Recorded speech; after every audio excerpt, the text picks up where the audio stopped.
안녕하십니까. SY 주주 그리고 대기업 시청자 여러분들, SY를 분석해서 여러분들에게 정보 제공드리고 있는 담당자 이진욱입니다.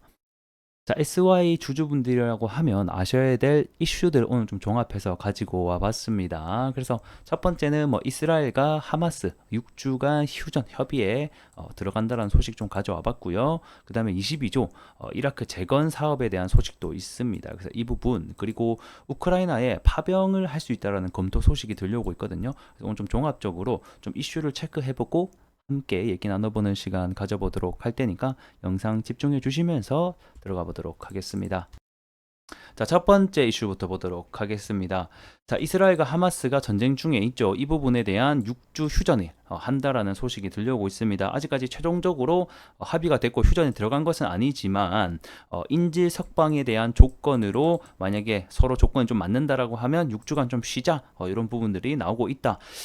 며칠간 내로 아마 제가 봤을 때는 좀 합의가 돼서 휴전이 되지 않을까 이렇게 지금 보여지고 있거든요. 그러면 이런 소식이 나온다라고 하면 다시 한 번 더 재건주가 좀 움직일 수 있을까?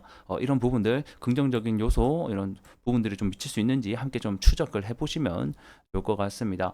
뭐 하마스가 제시하고 있는 조건은 여러 가지가 있죠. 첫 번째는 뭐 군대를 완전 철수해라. 뭐 그 다음에 인질 석방 이런 부분들이 있는데, 제가 봤을 때 군대를 완전 철수한다? 이거는 조금 불가능할 것 같고요. 제가 봤을 때는 이스라엘 측도 이런 좀 이상한 소리만 안 하면 좀 휴전에 대한 가능성을 높다라고 좀 평가를 하고 있기 때문에, 제가 봤을 때는 좀 인지 석방 조건으로 아마라도 휴전에 당분간 좀 며칠간 할 것 같습니다.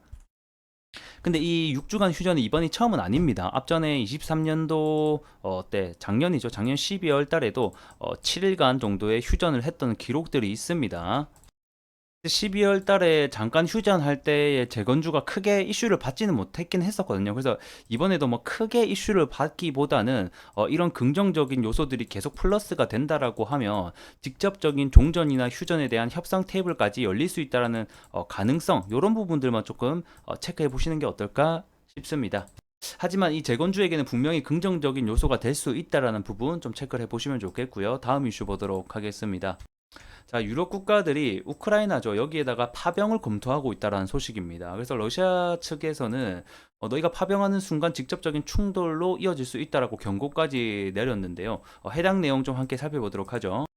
자, 보게 되면 유럽 국가들이 우크라이나에게 파병을 좀 검토하는 부분들이 진행되고 있다는 사실이 좀 밝혀졌다라고 나와 있습니다. 그래서 이 피초 총리 같은 경우에는 이 우크라이나, 그러니까 자국에다가 파병을 보내고 싶어하는 나라들이 몇몇 국가가 있다라는 거예요. 물론 이 지금 정확하게 파병을 보내겠다라고 하는 확정 소식이 난 건 아닙니다. 그래서 뭐 일부는 보내자 이러는 의견들이 있고, 하면 안 된다 이런 의견들이 당연히 있겠죠. 그래서 이런 의견들이 주고받았다라는 내용들입니다. 그래서 추가적으로 내용을 보게 되면 지상군 파병에 대한 합의는 없었다. 아직까지 파병이 확정은 아니다라는 거예요. 하지만 그러한 부분들이 언급이 나왔기 때문에 가능성이 있다라고 언급을 준 겁니다. 그래서 배제해서는 안 된다. 이러면서 러시아가 승리하지 못하도록 모든 일을 할 것이다라고 좀 날렸습니다. 이런 일침을. 자, 러시아의 반응은 당연히 뭐 살갑지 않겠죠. 너희가 보내는 순간 직접적인 충돌로 이어질 수 있다. 누구랑? 유럽이랑 나토 간에. 그래서 전쟁이 더 커질 가능성이 있기 때문에 하지 마라 이런 식으로 좀 경고를 하고 있습니다. 그래서 우리 러시아 측도 이를 원하지 않는다라고 계속해서 언급을 하고 있는 상황입니다. 자, 이런 식으로 만약에 전쟁이 확전이 될 가능성이 높아진다라고 하면 아무래도 재건주에게는 악재가 될 수밖에 없습니다. 그래서 이런 부분들이 현재 이슈가 조금 대두되고 있다는 점 참고해 보시면 좋을 것 같습니다. 자, 그리고 세 번째, 마지막 이슈입니다. 좀 빠르게 가보도록 하죠. 자, 이 재건 사업 22조 규모의 이라크, 이 부분이 또 이슈가 나왔습니다. 근데 이 부분 같은 경우에는 자, 보면 알겠지만 사업 기간이 2012년에서부터 2020년도거든요. 그러니까 2012년도 때 이미 한번 시행을 했다가 지금 좀 중단된 사업이에요. 그러다가 이 돈 문제 때문이죠. 결국에는 돈 문제 때문에 중단됐다가 다시 한번 더 사업 재개가 된다라는 결국 소식입니다. 그래서 이 부분에 수행자가 지금 하나 건설 부분이 이렇게 나와지고 있는데, 그래서 저는 이 부분이 저는 처음 이제 나오는 거라고 하면 아무래도 이 이라크 재건 관련해서도 충분히 재건주가 다시 한번 더 띄워주지 않을까 생각했지만, 아무래도 기존에 하고 있던 거를 사업 재개이다 보니까 제가 봤을 때 재건주에게는 긍정적인 영향이 크게 못 미쳤다, 이렇게 좀 보시면 좋을 것 같습니다. 자, 그래서 SY 투자자 그리고 주주분들이라고 하면 좀 영향을 미칠 수 있는 주가에 미칠 만한 이슈들을 계속 제가 지속적으로 여러분들에게 제공해 드리고 있습니다. 그래서 여러분들 직장인 분들이 대부분이라고 생각이 드는데 해당 이슈 계속해서 무료로 좀 받아보시려면 구독과 좋아요 부탁드리면서 가보도록 하겠습니다. 자, 차트를 함께 보게 되면 앞전에 다들 아시다시피 2월 초였죠.